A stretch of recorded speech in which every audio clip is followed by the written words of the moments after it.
see võttis Mihklilt kogu vaba aja.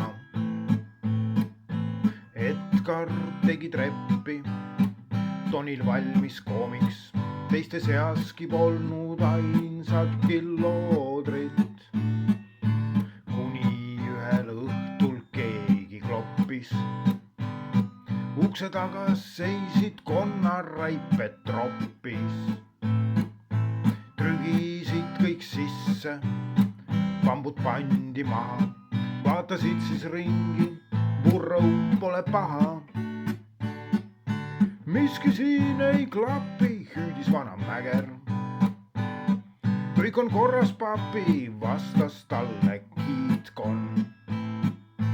Ruum on teil ju lahe, jääme veidiks siia, poleks mõtet asja kakluseni viia. Kärnas konni palju sülitavad mürki, Mägra papi laskus ehmatusest kükki.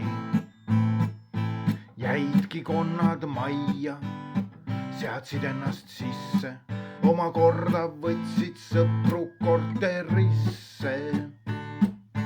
Aga Mägra papi andis välja questi, konni tapma tormas rahvas üle Eesti.